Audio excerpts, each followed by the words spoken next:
আসসালামু আলাইকুম, আমি ইঞ্জিনিয়ার বশর সিদ্দিকী। আজকে এসেছি, এটা হচ্ছে ত্রিশাল, ময়মনসিংহ জেলা, ত্রিশাল উপজেলা।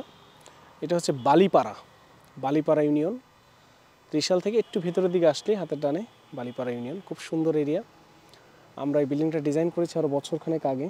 তারপরে কনস্ট্রাকশন কাজ শুরু হয়, কনস্ট্রাকশন চলছে, এখনও কাজ হচ্ছে। ছবিটা একটু আপনাদেরকে দেখাই। এটা হচ্ছে বিল্ডিংটার ছবিটা। ওকে, আরও কিছু ছবি আছে, তবে কাজ করছে তো মিস্ত্রিরা, নষ্ট হয়ে গেছে ডিজাইনটা। এটা হয়, খুব স্বাভাবিক। আমি একটু বিল্ডিংটার ডিটেলসটা আপনাদেরকে বলছি। নিচতলা আমার প্রায় 3000 স্কোয়ার ফিট আছে। ড্রয়িং আছে, ডাইনিং আছে, কিচেন আছে, 3টা বেডরুম আছে, সাথে স্টোর রুম আছে, টয়লেট আছে তিনটা, আর সাথে একটা বারান্দা আছে কিচেনের সাথে। দ্বিতীয় তলায় 5টা বেডরুম আছে, সাথে 5টা বাথরুম আছে, একটা ফ্যামিলি লিভিং স্পেস আছে, ছাদে আমাদের একটা সুইমিং পুল আছে।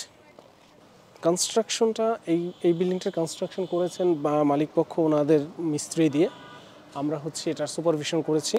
ফিনিশিং এখন আমাদের কাজ আছে। আমরা টাইলস সহ টোটাল কাজের, অর্থাৎ ইন্টেরিয়র সহ একদম টোটাল কাজগুলো এখন আমরা করব। আমি এসেছি এই কারণে। তো এই বিল্ডিংয়ের এটাই প্রথম ভিডিও। এটা হচ্ছে টেরেসের নিচটা। এটা একটা ক্লাসিক্যাল বিল্ডিং। এই কথাটা আমি অনেকেই বলি, জিজ্ঞেস করি যে আপনি কি ক্লাসিক্যাল বিল্ডিং করবেন নাকি মডার্ন বিল্ডিং করবেন। যাদের ক্লাসিক্যাল পছন্দ ওনারা মডার্ন পছন্দ করেন না, আবার যাদের মডার্ন পছন্দ ওনারা ক্লাসিক্যাল বিল্ডিং পছন্দ করেন না। সো ক্লাসিক্যাল পছন্দ যারা করেন ওনাদের চিন্তাধারা, ওনাদের কথা, এটা সম্পূর্ণ ডিফারেন্ট। যারা মডার্ন পছন্দ করেন ওনাদের আবার ক্লাসিক্যাল টোটালি ভালো লাগে না, ওনাদের কথা হলো এটা একদম ওল্ড একটা ডিজাইন। আর যারা ক্লাসিক্যাল পছন্দ করেন ওনাদের কাছে মডার্ন বাড়িগুলো আসলে খুব একটা লাগে না, মনে হয় যেন বক্স করে রাখছে। তো এই জন্য আমার মনে হয় যে কারো পছন্দ নিয়ে আমি কখনো কমেন্টস করতে চাই না। এই বাড়িটা ক্লাসিক্যাল বাড়ি, ওনার চোখে এই বাড়িটা অত্যন্ত সুন্দর, আমার কাছেও ভালো লেগেছে কারণ আমি ডিজাইন করেছি। এটা হচ্ছে আমার ড্রয়িং রুম স্পেস। এই বাড়িটা একটু ডিফারেন্ট। এই বাড়িটার সিঁড়িটা একদম মাঝখানে। তো বাড়ির মালিকের এরকম একটা ছিল যে ওনার সিঁড়িটা মাঝখানে হবে। ওনার বাচ্চারা, ওনার মিসেস সহ ওনারা সবার কাছেই মনে হচ্ছিল যে সেটা মাঝখানে থাকলে ভালো হবে, এবং এখন আসলেই ভালো লাগছে। এখানে টিভি ক্যাবিনেট হবে, আমরা এই সিলিং হবে, আমরা কাজ করব ইন্টেরিয়রে টাইলস কাজের পরে। এই পাশে হচ্ছে ডাইনিং স্পেস। এটা হচ্ছে ডাইনিং স্পেস, এবং আমার হাতের বামে যে জায়গাটা এটা হচ্ছে আমার কিচেন। কিচেনের এখানে আমরা একটা ওপেনিং রেখেছি যাতে সার্ভ করা যায়। আর কিচেনটা অনেক বড়, বাসাটাই অনেক বড়। সাথে একটা স্টোর রুম আছে, 3টা বেডরুম আছে আমার। এই একটা বেডরুম, এটা হচ্ছে গেস্ট বেড, সাথে অ্যাটাচ ওয়াশরুম আছে, পেছনে বারান্দা আছে। এই বাসার পেছনে একটা পুকুর আছে, খুব সুন্দর, খুব সুন্দর। মানে এটা আসলে বলে বোঝানো যাবে না এখানে না আসলে। এই বেডরুমটা ওনার বাবা মা থাকবেন। ওনারা আসলে বয়স হয়ে গেছেন, উপরে উঠতে পারবেন না, সো এই বেডরুমটা ওনাদের। এর সাথে অ্যাটাচ ওয়াশরুম আছে এখানে। এগুলো কিছুই কাজ করা হয়নি। এই যে অ্যাটাচ ওয়াশরুম, সাথে ক্যাবিনেটের জন্য একটা স্পেস আছে। গেস্টটা আসলে, ধরেন আমি যদি আসি, অবভিয়াসলি আমি এখানে আসবো। সো আমি যদি আসি, এটা হচ্ছে ধরেন আমার বেডরুম বা গেস্টদের বেডরুম, বাইরের গেস্ট। এটা একটা কমন ওয়াশরুম আছে। এই হচ্ছে নিচতলা। চলে যাই আমরা আমাদের দ্বিতীয় তলায়। সিঁড়ির রেলিংয়ের কাজ হচ্ছে, এটা একটা কোম্পানি করছে, শেষ করুক, ফিনিশিং হলে আপনাদেরকে দেখাবো। এটা জাস্ট স্ট্রাকচারটা, এখনও কোনো কিছুই হয়নি, ওরা জাস্ট জিনিসগুলো লাগাচ্ছে। ফিনিশিং হলে অবশ্যই আমি আসবো, এসে আপনাদেরকে পুরো ভিডিওটাই দেখাবো। দ্বিতীয় তলায় ওঠার পরে আমার এই যে জায়গাটা, এটা হচ্ছে আমার ফ্যামিলি লিভিং স্পেস। এখান থেকে প্রথমে মাস্টার বেড। এটা হচ্ছে মাস্টার বেড, অনেক বড় একটা বেড। এই বেডের সাথে বারান্দা, 2টো বারান্দা আছে আমার। এটা হচ্ছে ফ্রন্ট বারান্দা,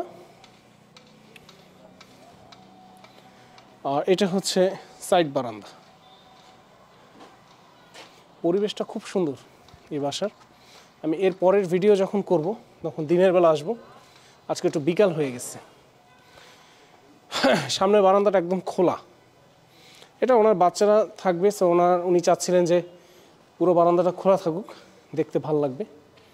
এটা আমাদের টেরেস, খুব বেশি বড় জায়গা না, বাট এটা হচ্ছে আমার টেরেস থেকে ফ্যামিলি লিভিং আসার জায়গা। বেডরুম আমাদের এখানে 5টা বেডরুম আছে। এই পাশে আরেকটা বেডরুম, এই একটা বেডরুম। এই বেডরুমের সাথে আমার অ্যাটাচ টয়লেট আছে এবং এই পাশে আমার আরেকটা বেডরুম আছে। এই বেডরুমের সাথে অ্যাটাচ টয়লেট এবং বারান্দা আছে। এই পাশে আমার আরও একটা বেডরুম আছে, 4 নম্বর, বারান্দা আছে, অ্যাটাচ টয়লেট আছে।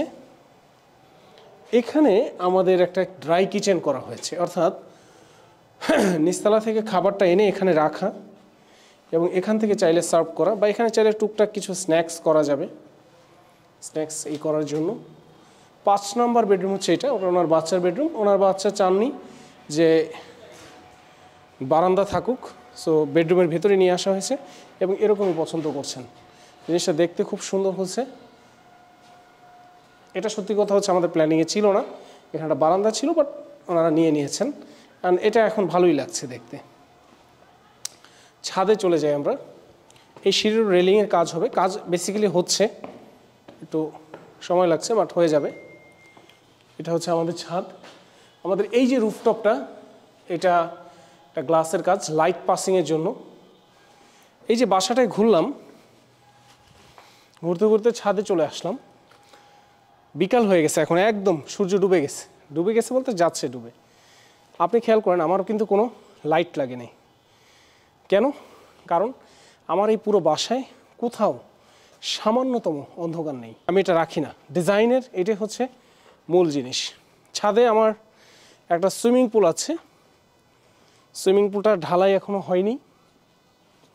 এই যে সুইমিং পুলটা, এটা ঢালাই হবে, একটু সময় লাগবে ঢালাই হইতে, হয়ে যাবে আশা করছি।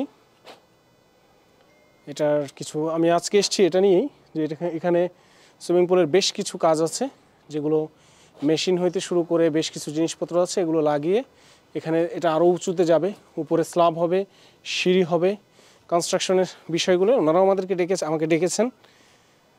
তো ইনশাআল্লাহ আমি আসলে এই বাসাগুলোতে আসি ফিনিশিংয়ের সময়, কনস্ট্রাকশন সময়ও আসি, বাট ফিনিশিংয়ের সময় আমি একটু গুরুত্ব দিই। কারণ অনেক বিল্ডিং কি হয় ফিনিশিংয়ের সময় নষ্ট হয়ে যায়। নষ্ট হয়ে যাওয়ার প্রধান কারণ হচ্ছে ওনারা আসলে হয়তো বাড়ির মালিকও বোঝেন না, কিছু লোক আছে এরা নিজস্ব লাভের আশায় আসে, এসে উল্টাপাল্টা বুদ্ধি দেয়, দিয়ে তারপরে এমন সব কাজ করায় যে বিল্ডিংটার সৌন্দর্য নষ্ট করে ফেলে।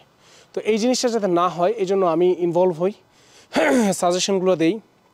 যেমন এই ছাদে এখনও যদি আমরা জলছাদ করার আগে, অর্থাৎ পার্কিং টাইলস দেওয়ার আগে যদি ইটা না করি, ওয়াটারপ্রুফিং কেমিক্যালাইজ যে কাজটা ওইটা যদি না করি, সেক্ষেত্রে আমাদের একটা রিস্ক থেকে যাবে যে ছাদ চুয়ে পানি পড়ার নিচে। সো এই প্রবলেমটা যাতে না হয় সেজন্য আমি ওনাকে বলেছি যে এখানে আমি অলরেডি কেমিক্যাল কোম্পানির সাথে কথা বলিয়ে দিয়েছি, ভালো কোম্পানি, ওরা আমাদের এখানে এই ছাদটাতে কেমিক্যাল প্রোভাইড করবে এবং এই কেমিক্যালটাই ওরা দেওয়ার পরে এর উপরে আপনার এটা এভাবেই রেখে দেওয়া যায়, আবার চাইলে ওর উপরে টাইলস পার্কিং টাইলস করাটা বেটার, দেখতে ভালো লাগে। তো এর উপরে গাছ টাছ লাগানো হবে, ল্যান্ডস্কেপিংয়ের কাজ হবে, ছাদটা সুন্দর হবে, ওনারা বাচ্চারা আসলে একটু বসবে এখানে, এটা ভালো একটা বৃষ্টির সময় এই এলাকাটা খুবই সুন্দর হয়, দেখার মতন একটা পরিবেশ তৈরি হয় এখানে। এই হচ্ছে অবস্থা। তো এটা ছিল আমাদের ত্রিশালের প্রজেক্ট, ময়মনসিংহ ত্রিশাল। ময়মনসিংহে আমার অনেকগুলো প্রজেক্ট আছে, ত্রিশালে আমার বেশ কয়েকটা প্রজেক্ট আছে, তবে এইটা ফিনিশিংয়ের পথে ইনশাআল্লাহ 2-3 মাস বা একটু সময় লাগতে পারে, 6 মাস 7 মাস লাগতে পারে। ফিনিশিং হইলে আপনাদেরকে ইনশাআল্লাহ ঘুরিয়ে দেখাবো বাসাটা। সবাইকে অনেক ধন্যবাদ, আসসালামু আলাইকুম।